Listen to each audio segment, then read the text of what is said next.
Guru Radhe Radhe Guru Guru Radhe Guru. Hello and welcome. In this episode of My Time with Radha, I speak with Clea about her time with Swami Radha. We discuss her early childhood memories of the ashram and her experience growing up connected to the teachings and lineage.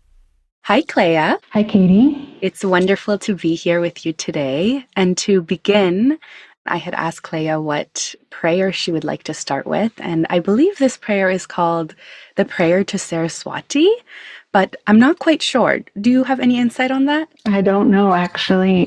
It's kind of buried in the Kundalini book, and it also begins the Devi of Speech book, but I don't know if it has a title, but it's one of my favorites. So,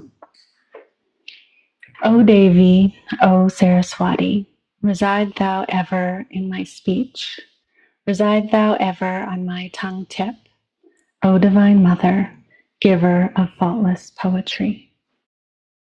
Thank you, Clea. I can say that's the first time we've ever started one of the podcasts with this prayer, and it's definitely a favorite of mine. I remember during the YDC working with this prayer, and it's just so beautiful.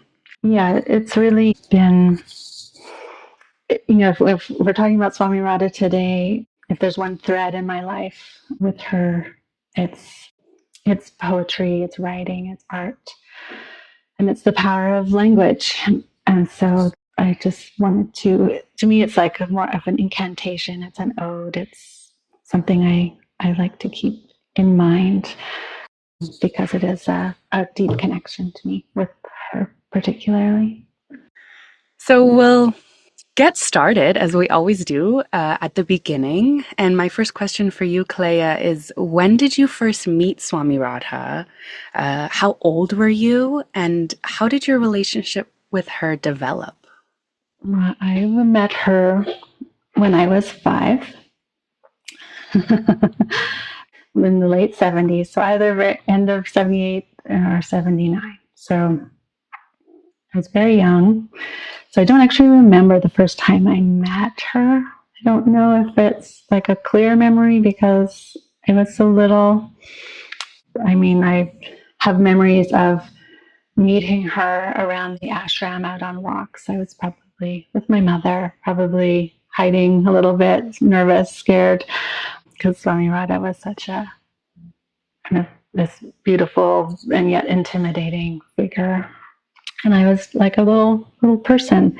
So I don't remember the exact moment, which is interesting. I just always remember her in my life. Like I don't have memories without Swami Radha in my life. So that's like a really interesting gift. My mother, for people who don't know, was Swami Radhananda. She became Swami Radhananda in the 90s. But in the 70s, she was my mother, Marianne, and she brought me to the ashram. Her friend, Susan, who is Jyotinanda, introduced her to the ashram. And then once she found it, I think she just fell in love with that place. And she spent like any time she possibly could, she would go to the ashram. We lived in southern Alberta. So from that like first visit on, I think she came for the first time in 78, and she brought us later on that year or the year after. But from that moment, we would just be there any chance. So any holiday, Easter, Thanksgiving, Christmas, any long weekend, all summer long, she would always try to get there for the summers. It was really our second home as a family. And so that really continued throughout my young life until I was 16 and I went off to school and she moved to the ashram full time. So in that period, Swami Radha, there's just so much. There's like a whole lifetime in that youth period. And even her time up until 95 when she passed. So it's an interesting, it's hard to even talk about how my relationship with her developed in a way, because it's such a unique time to be in her presence and really be at the ashram. Like, they're very interconnected to me. Because she was also very much at the ashram in the 70s and early 80s. She was living there much more than she did later on. And she was always around. It wasn't like she was, at dinner with us in main house. All of us, there was, all of us at that point, the ashram and its capacity was much smaller. And the kitchen and the hub of activity, food, kitchen, cleaning, eating was all done in main house with all of us. And she was there with everyone.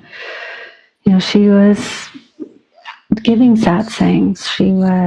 She had people over for tea. She was walking the grounds. So she was just a really ever-present, figure. And I was a pretty shy kid, for sure. And I think I know a lot of people describe her as, they are a little bit afraid of her or describe her as fierce. So there's that. But as a child, she was very, just mysterious and intriguing and a little scary, and also an authority there, obviously. So it was just, we had so much freedom and we were given so much freedom to roam and run around the ashram. So that was such an amazing part. And then this wild space. And then there's this very, formal woman who it was also very clear, this was her manifestation in a way.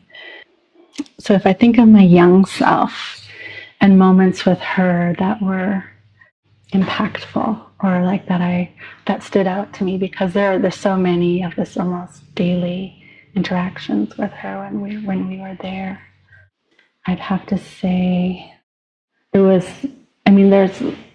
moments when I got a glimpse into her world.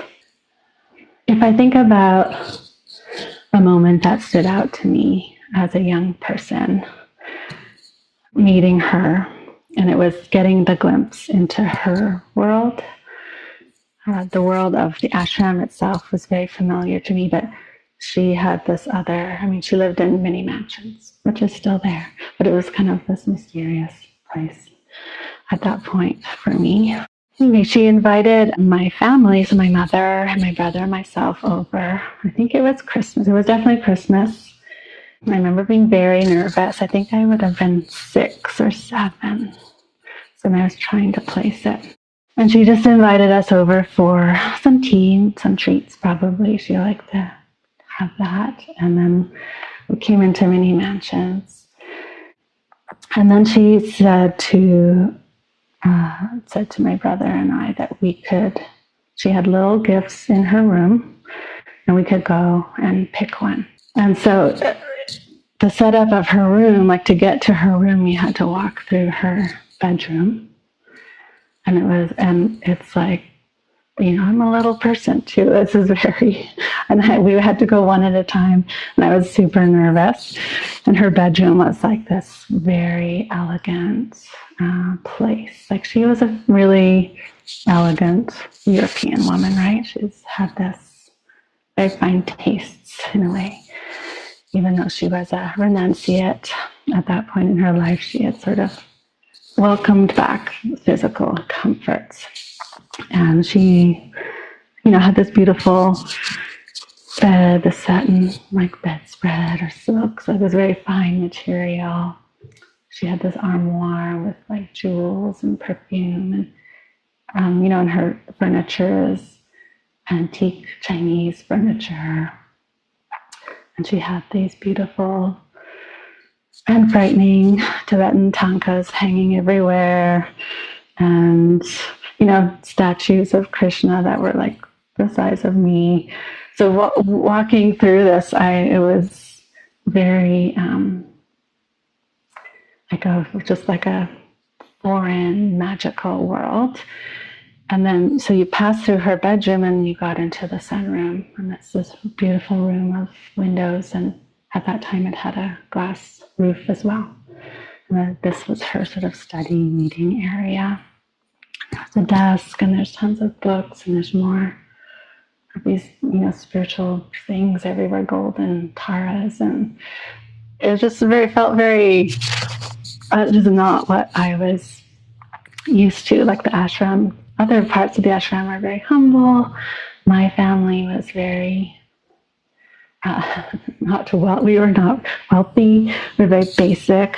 And so seeing all these things, like, and all this, I was just like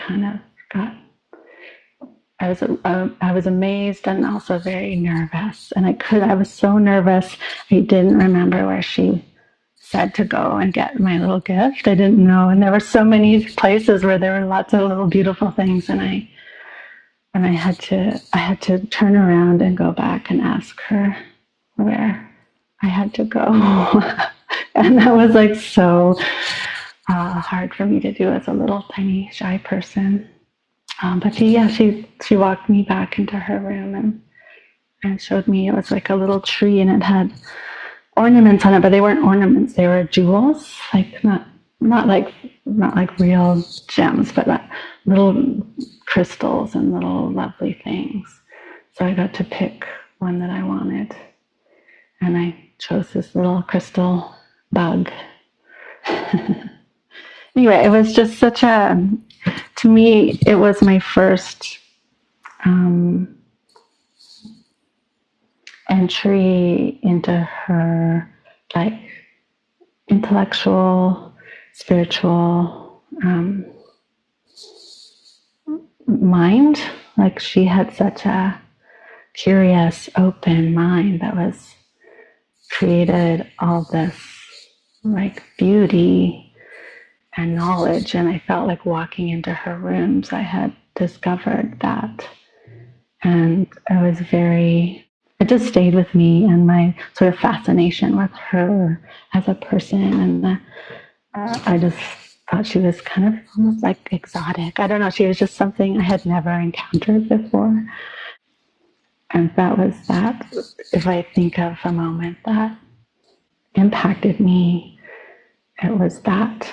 I mean, to this day, I'm still very fascinated by her life story, her experience, her mind, how she looked at the world, how she was able to connect with so many different spiritual sources and really synthesize them or interpret them and bring them to life in the ways that she did. Yeah.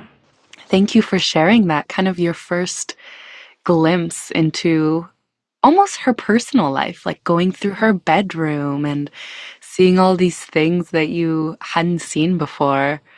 As you were explaining it, I was thinking about it even symbolically, like going into her world in that very physical sense, but then also in a more metaphorical way too. And I'm curious, as your time with her expanded and you spent more time with her and at the ashram, and also your relationship between her and your mother developed. Where did that sense of intimidation go? And did it change for you? Was there a moment where you feel you kind of, either her or you, began to soften? Well, there's a lot there. I mean, I don't think the intimidation ever left, because she's a formidable woman, but she's also family. And I think of the family in that it's this lineage piece that she really supported our family. And my mother was so dedicated and had such deep love for her that I don't know. So I felt that. I felt the power of their relationship in my life.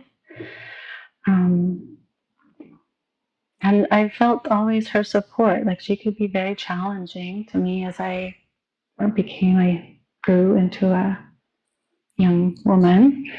But she also encouraged independence, like in a really radical way. She really wanted us to be independent, especially the young women. And so that was, yeah, there was both. She's and people talk about this. There's that fierceness, and then there's the love, and there's the softness and joy, and even playfulness. And I got to see all those sides of her in different ways. But it's because it's so I don't. I may have taken like a course with her when I was a teenager, but it doesn't stand out in my mind. So I wasn't a student of hers versus like so many of the, my mother and her generation who were her direct students and disciples really worked with her on that level. And she was just more of a presence in my life. Like my mother's deep connection. And then, so that was, she'd come to stay at our house when I was a teenager. She was like living in our house when she would come to do workshops in Lethbridge. So it was like, I don't know. Or like when I lived in Victoria, that was when my aunt Julie, who was Swami Radhananda, was her personal assistant. So I'd go over to visit my Auntie Julie, as Swami Radha called her, but it was casual. Like we'd have tea and dinner, and I don't know, she was very supportive, and she would take time out to be with me. There was a number of times she would make time out to sit down with me and talk with me about like what I wanted to do with my life and things like that. But I never like studied with her. So I think it's a different, relationship in that way than the guru, disciple, or student teacher that other people had experiences with. Yeah, it's a very unique experience that I think very few people, if only a couple, had with her, with you and others. And I'm so curious, like, because I remember when I first learned that you are the daughter of Swami Radhananda and that Swami Lalitananda is your aunt, I remember thinking, wow, like what incredible, like karmic results, like how amazing is that? And did you ever like think about that when you were younger or now? And because I think it's amazing that that's been the path that you were given. Yeah, I think about it a lot. And a big, something that has been on my mind a lot in my life. Everyone who comes to the ashram has chosen to come. And they can choose to, oh, I like this place, or no, it's not for me. Or I want to keep coming back, or there's an agency there. And then I have not been given that. So I have never made the choice to be part of the ashram, and yet here I am. And sometimes that's amazing, like what a great gift. And sometimes like, oh wow, this is my life. This is what I've been given. And is that what I actually want? And that's like a real, especially when I was younger, I had to really tease that out for myself and understand. It's a question, and I think it will always be a question for me, like how much am I involved? What parts of this place do I value, and what parts are not authentic to who I am? There was one time we were sitting with Swami Radha. It was in Victoria, I remember, and I was with my mother. And Swami Radha, and must have been a teenager, like maybe 15 or 16. And Swami Radha asked me if I would still want to go to the ashram if my mother was no longer there. And I kind of was shocked and sort of said, well, yes, yes. And I don't know if I even knew at that time what the answer was, but I wasn't about to say no, or I don't know. So I just said, yes, of course. And so it's been an interesting, I was young. My mother is no longer there. She passed away in 2021, but I find myself still going back to the ashram. So yeah, it's such a interesting relationship there, because there is this lineage. They do say if you take vows of sannyas, you bless 7 generations behind you and 7 generations in front of you. So I do feel very carried by my mother's commitment and protected and supported in my life.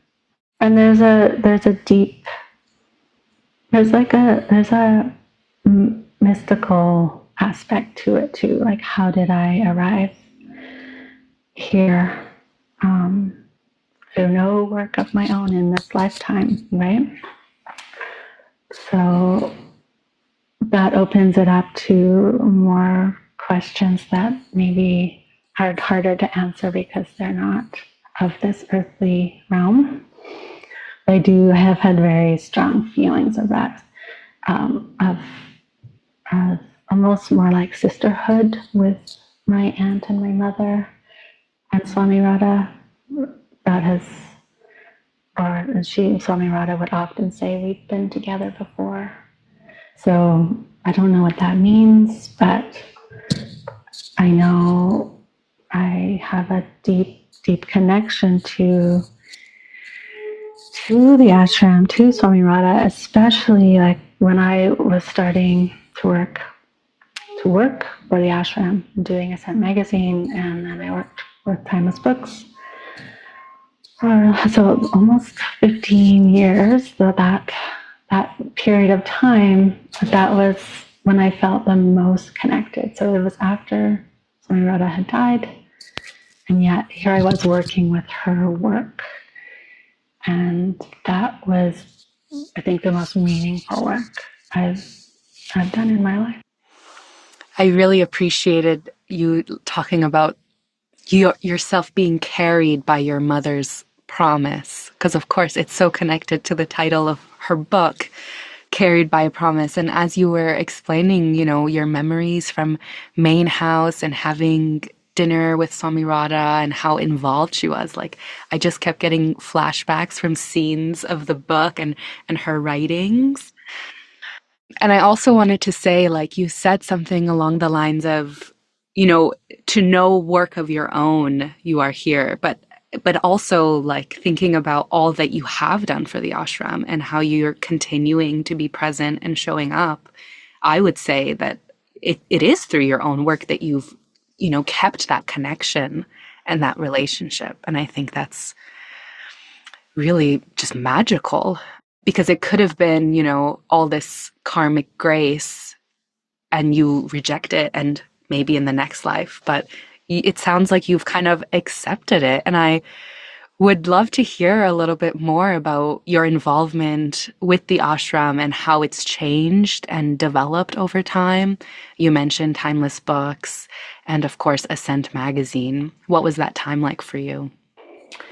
Oh, wow. It was a really fertile time, I think. So it was after Swami Radha died. I was 25 when I moved to the ashram to start my work on Ascent.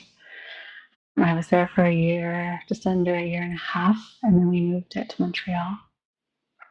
So I was very young, and the ashram really opened a door for me. So I just had always written. I loved writing. I wanted to be involved in, writing books, writing in magazines, that's just what I wanted. And that opportunity came up. It was very, very generous opportunity. And they were very trusting of my vision. And so that was pretty incredible to work on that. In 1999, I think the yoga industrial complex as we know it today, how it works, was just starting. And my experience at the ashram is so counter to how yoga is mostly present in our North American society today. So I really wanted, and I could see it was starting to really bubble up, like it was getting, it was focusing around these beautiful superstar teachers, and all this stuff it was really around the physical perfection and almost athleticism, or so that was just rising, and that's what people knew yoga was. And we didn't have a million yoga studios everywhere. It wasn't a normalized thing, and so we were just quietly kind of putting out. Because Ascent had always existed at the ashram. It's been around since the 60s, as long as the ashram in some form. And it was always like a community newspaper. So what I wanted to do was bring that sort of sense of integrity and spiritual depth that the ashram offers, put that out in the world. But also a big thing for me was finding others who were doing the similar thing. And not necessarily in yoga, but I wanted to find where the yoga was living, where we might not see it, where people aren't just in, stretching on their yoga mats. But, where is it living in an artist's world or their work? Where is it living in activism? How do we see spiritual grace when we die? I think, and it was because the ashram work is so integral to me. It was never ashram versus, or yoga versus not yoga, or ashram or outside world. It's like, I know there's other people like this, and I want to bring us all into conversation. And I wanted to do that, and because that is how Swami Radha worked. She was not in a bubble of herself, or even her own guru Shivananda. It wasn't a direct. She wasn't teaching Shivananda yoga. She was this roving, curious intellect who was pulling on everything. She read everything. She was interested in science. She was interested in arts of all kinds. She was interested in medicine. She was interested in all this, Buddhism, Tibetan, like so much of the ashram work is really actually rooted in Tibetan Buddhism and Kashmiri Shaivism, and there's all these things she's pulling from and interpreting. And so that to me as a young person made such an impression, and that to me is the ashram, like how she synthesized what the ashram is. And I wanted to extend that. I didn't want to, there's a bubble that the ashram is, and you can feel it when you're there, and it's this wonderful little bubble, but the world is also at work, and I want to connect with those similar forces, I guess. Anyway, so that was Ascent, and I think it was still like such an incredible project, and we could give jobs to other young people who are interested. A lot of youth from the ashram kind of graduated up into working for Ascent. And it's like a really, really fertile 10 years that it ran. So that was Ascent Magazine. I was there for 6 of those years full time. And then after that point, I needed a little break. And then I started working for Timeless. And my project over the next 10 years was really, we did all the reissues of the books. So we needed to do reprints, so we redesigned and reissued all of Swami Radha's books. We were able to publish books by some of the Ascent authors, a couple of books from Swami Radhananda and Swami Lalitananda.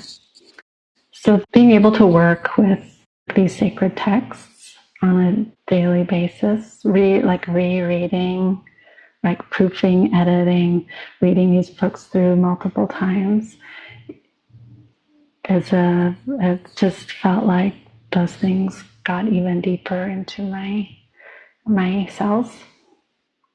So that was just such a, I think, and it was so important to Swami Radha, Timeless Books. Very, very important to her to have her books published. And I think so, like, her books have brought so many people to the ashram. And then they're like really our educational texts. It's what people use to study and learn. It's all her work there in print. So I feel, that they're just so important to me. I have a very deep, deep love, soft spot in my heart for those books, and I keep hoping that we'll publish a few more books from those swamis before that generation leaves us. And part of that, working with timeless books, and I'm just trying to get oriented just in terms of time, did that also include your work with When You First Called Me Radha, the poetry book? Yeah, we decided to publish her poems, and the book came with a CD because she did record her poems, her reading her own poems before she died, and then it's just like such an incredible recording to listen to her. And I felt so, that was just one of my favorite projects to sort of decipher. The poetry is really where her, like, she can be a teacher, sort of inscrutable teacher, but the poetry is this just really tender way into her. It's where her fears are, her love. Like, she is so in love with the divine, and that's like, that carried her, and it's very apparent in the poems, but also her sadness of being separated, or the difficulty. Her path was not an easy one. So that's all there in the poems. It's an underrated book that it's very beautiful. It's one of my favorites for sure. Well, now, Clea, I think it's a good time to move into our theme of the day. And I had chosen the theme of growth. And I have here a passage from Swami Radha from Light and Vibrations. So I thought it would be nice to bring her into our conversation. She writes, "It is through the light of understanding and the light of love that we will grow until eventually we are lifted to a new level of being. When we experience divine union, when the drop of individual consciousness returns to the ocean of cosmic consciousness, we are released from the maya of our limited understanding." And bringing that in and having this, thought and thinking about growth and the light. What does growth mean to you? And how has it been a part of your relationship with Swami Radha, the teachings, the ashram, and the lineage? Yeah, growth is such an interesting thing because it's really hard to measure growth in the moment. Can't see, or you look at a plant, you can't see it growing. And I think that's the same for a person, for myself anyway. So it's in retrospect that you can see growth. I think there's when I think of growth, I'm a big gardener. I love growing things. And so I think of the ground. And it's because it's very hard to will growth or to plan growth. But what I can do is cultivate the ground. So yeah, in thinking of that, I always think of the ashram as sacred ground. And so the question is how to cultivate that ground, or how to root in that ground, or because there's a rootedness that you have to start with to grow. Yeah, so when I'm thinking of how that my relationship with the ashram is so interesting. And that way, I think of all these because there's phases in my growth.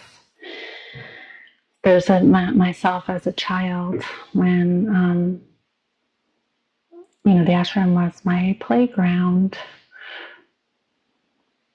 That was what it was. It was this magic playground. When I think about myself as a young woman, it was like a training ground. It's really where I learned how to work.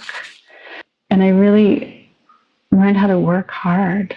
And I learned what karma yoga was, and that understanding selfless service and the fruits of our labor in that way.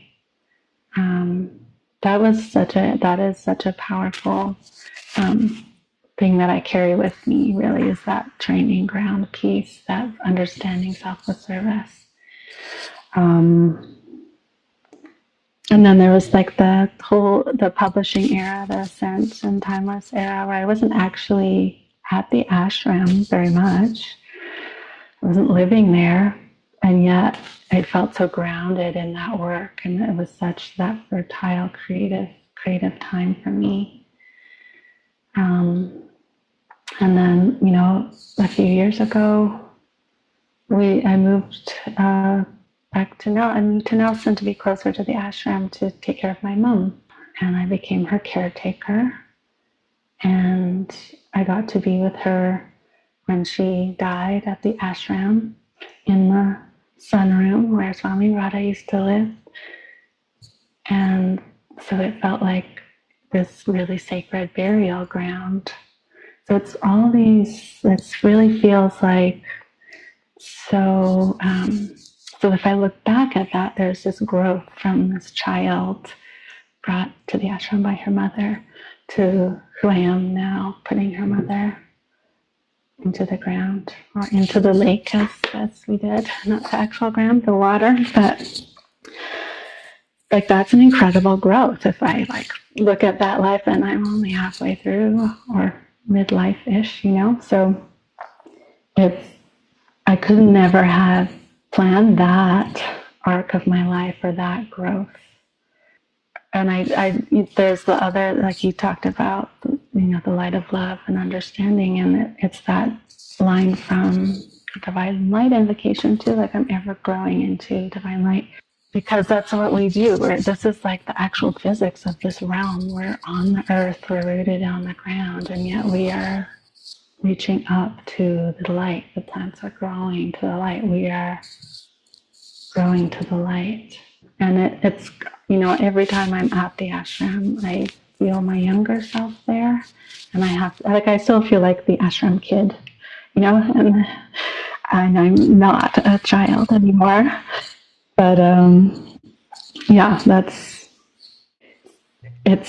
it's just an acceptance. The growth feels like an acceptance. And it's cultivating the ground. It's tending the ground. It's letting myself grow up in a way. Mm-hmm. Yeah, that kind of image of the playground turned into the training ground, turned into the work ground, the service. And I wonder, when I think of growing and growth, I've been thinking about it in terms of like when children first start to have teeth, have baby teeth, and the growing pains that come with that. And I wonder, how has that idea of growing pains or even challenges, how has that been part of your growth and connection with Swami Radha? Was there, a time where there was resistance in you and the growing pains were just too much? I'm a pretty resistant person. It's pretty stubborn. But you can turn that into a good thing sometimes. There's a couple things there. Like for me, there is a. I mean, I do have to. I think, and I spoke of this earlier. Like, there's something I have to be authentic to myself within the ashram. Like, I'm of the ashram, but I am not like of the ashram. I don't. It's hard to explain. So there's always this friction for me. Like, how much am I part of this community, and how much do I? What do I choose to do here? Like, how can I make choices? I haven't made the big choice, but I'm here, and what are the little choices I can make to make myself feel like authentic? So there's always a little bit of friction between that being my home and the place my home ground, my sacred ground, and that being, it's actually everyone else's spiritual home too. That's the miracle of the ashram. It opens to everyone, and I can call it my home, but it's every person who loves and comes to the ashram will also call it their spiritual home. And I think that it has that generous heart is really incredible. But yeah, for me, it's like it's a home versus the community, not versus, but like how do I? Sometimes I feel they circle each other, and sometimes they come together. So in little ways, I have to carve out my independence within that community. So in that way, it's just, finding my own path within the ashram. I think that's what it is for me. So I don't know if that's growing pains. It's just about making choices. Is something I did a practice. One of my favorite lines ever, Swami Radha's, is the last illusion is Shakti herself. And I took that as a practice at one point in my life when I stopped working at Ascent, because I wanted to undo my conditioning in a way, like these little tiny things. Because Swami Radha would say, okay, when you hear an ambulance siren, say Om Namah Shivaya, like say like do the light here, say this mantra there. It's like, so all those things were very automatic, and I felt like they weren't my choice again. If we go back to that idea of what have I chosen, and to me the last illusion of Shakti herself is, it's this spiritual life, and we're moving towards the divine, but is she also part of the Maya? Is Shakti an illusion? Is she an illusion? So I held that line for quite a long time in trying to figure out my own way. Yeah, I think it's just about that. I know some people show up at the ashram and they're like all in, everything is like their favorite thing. And I've been there, I've done it all in many different stages of my life. And so, yeah, I'm just always questioning what is it that I connect to the most. So I don't think it's growing pains, but it's a reevaluating consistently. Yeah, to find your own choosing and where does your choice come in, and then how does that facilitate growth and bring you closer to yourself? And with all of that, I'm curious if there's, you already shared such a beautiful memory of you and Swami Radha during Christmas time and the gifts. I wonder if there's another moment that you've shared with her throughout your life that you hold close to your heart and would like to share with us. It's really hard to choose a moment, I have to say, that because there's so many and because I was so young, I feel like I got to know her better when I worked on her books. And so as a like I got to know her more deeply. Mm-hmm. There's been pujas that are lovely. There was the mantra pronouncement that was powerful. She took time out after that to talk with my brother and I about, being young and in the world and what there's been like all these things, and it feels very cumulative. It doesn't feel like there's these moments. Mm-hmm. And when you think about your life today and where you are, how do you connect with Swami Radha? How do you feel close to her? And how does she show up in your world? I talk to her. I talk to her. I talk to my mother. They're like my ancestors, my people. She just feels present. You can't be at the ashram and not think of her. I think of her when I'm writing, when I'm reading. Just trying to continue that practice of being intellectually curious. That is very, very much a gift from her and something I carry with me. Well, Clea, it's been so incredible to hear all these stories and experiences that you've had, both with the ashram, with Swami Radha, and with your own growth and your own life. So I'm really grateful for you for sitting down with me and having these conversations, and for sharing so many beautiful glimpses of Swami Radha. Yeah, you're welcome. It's been nice to talk with you, Katie. Thanks for doing all this. I'm appreciating the gathering of stories from everyone. It's been a pleasure. Thank you, Clea. Namaste. Thank you. Namaste. I hope you enjoyed listening to this episode. Yasodhara Ashram is located on the unceded traditional territory of the Tanaha and Sanaikst peoples. You can learn more about the ashram by visiting our website at yasodhara.org. You can also follow us on Instagram and YouTube. Until next time, I'm Katie Taher, and this is My Time with Radha.